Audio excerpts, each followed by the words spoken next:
From Greek mythology, the ears of King Midas.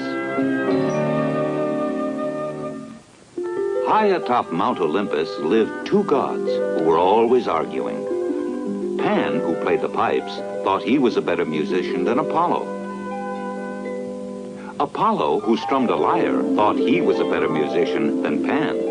When one could no longer stand the playing of the other, he would play louder and louder to drown out the other.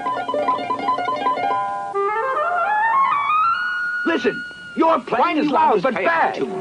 At last, to settle the argument, they decided to go down to Earth to ask a man well known for his honesty.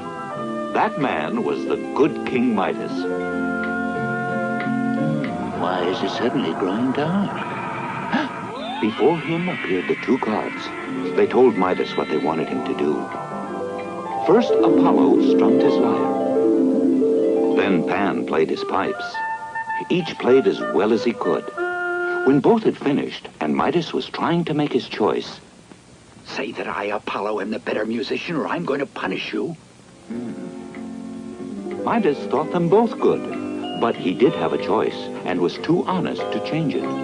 I prefer the plain sounds of Pan's pipes. Pan went home to Olympus happy. But Apollo was angry.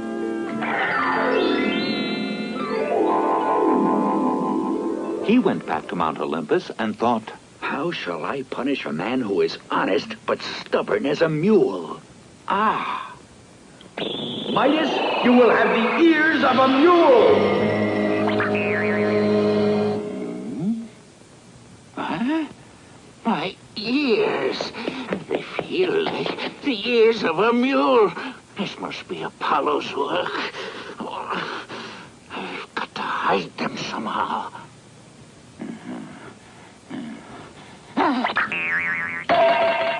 Midas began to think about what it would mean to go through life with the ears of a mule. Wouldn't his own subjects laugh at him? At that very moment, the king's doctor, jeweler, and barber arrived. But how could Midas face them? Your Majesty, we're here for our meeting. I can't see you now. Go away.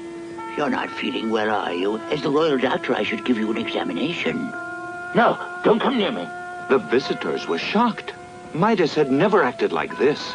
The jeweler said, Majesty, I shall present you with a diamond as large as the egg of a pigeon. What should I do with a diamond as large as the egg of a pigeon? The barber suggested. Your Majesty, if I cut your hair very short, it might make you feel better. Feel better indeed. Rather, his secret would surely come out. No haircut. Now all of you, clear out. You see, he shouted at you, but that's impossible. He's known as the Gentle King. The once gentle king, you mean? Something must have happened to him. Is it possible he knows about these mules' ears? How can I keep them secret? How can I hide them so that... Perfect. Who was that I just overheard talking about me? I had mentioned your name, sire. Minister, throw the jeweler into the dungeon. Was this Midas, their good, gentle king? Midas never took off the helmet. He slept in it. He ate with it. And even as he ate, he wondered if anyone had guessed his secret. He put in prison everyone who even mentioned his name, till at last every cell was full. Midas trusted no one, not even his faithful doctor. Your Majesty, you must have some strange illness. Allow me to examine you. Do you dare to tell me what to do, doctor? Throw him into the dungeon.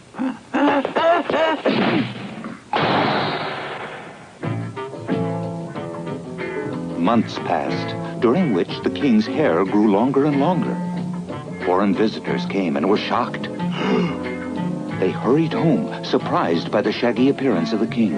But Midas cared little about official matters anymore. His only concern was that people would laugh at him.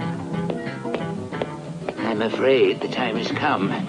If my hair grows any longer, the people will surely wonder. I must have my hair cut. Very well, barber. You may cut my hair. All the servants were sent away, leaving the king alone with the barber. Now, let's see, Your Majesty. First, I think we'll take a bit off the top, and then we'll...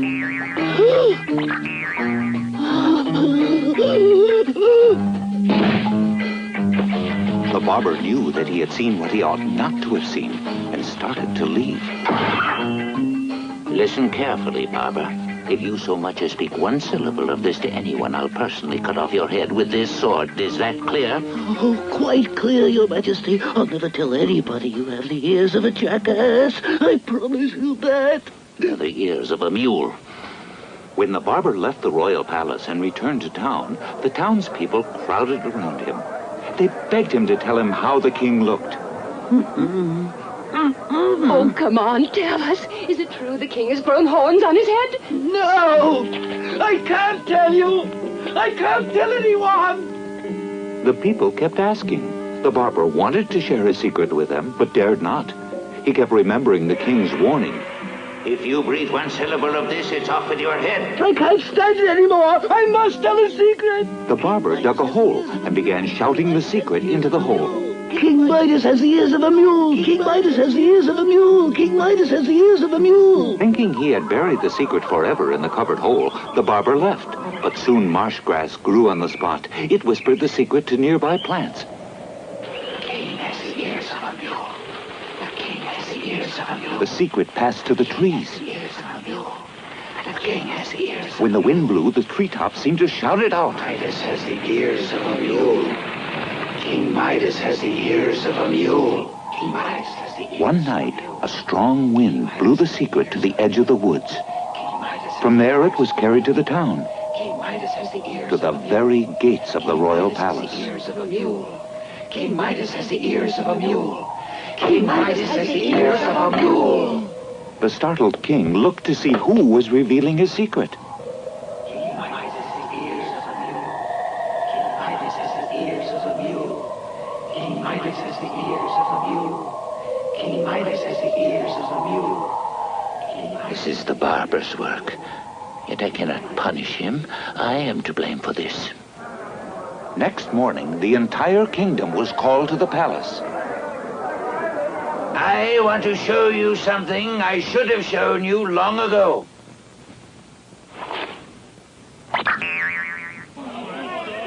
Yes, the ears of a mule. My punishment for speaking the truth. To hide my shame, I did many terrible things and acted in a way that's unworthy of your king. Midas had decided to give up his throne. Wait, Midas. What is it? Who speaks? The mighty god Jupiter had found out about Apollo's revenge. Apollo will be punished, Midas, for foolishly taking his revenge upon you. And you were wrong to punish those who might have guessed your secret. But you spared the barber's life when he revealed your secret, proving you have learned the lesson of mercy. As you have spared, so you shall be spared.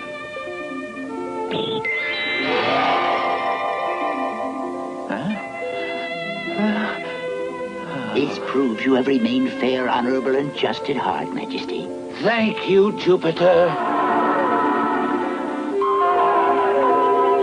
Please let your loyal subjects out of prison and remain their king and ours as long as you shall live, good King Midas. The grateful king agreed to remain on the throne. He vowed anew always to speak the truth. Till the end of his days, that is exactly what he did.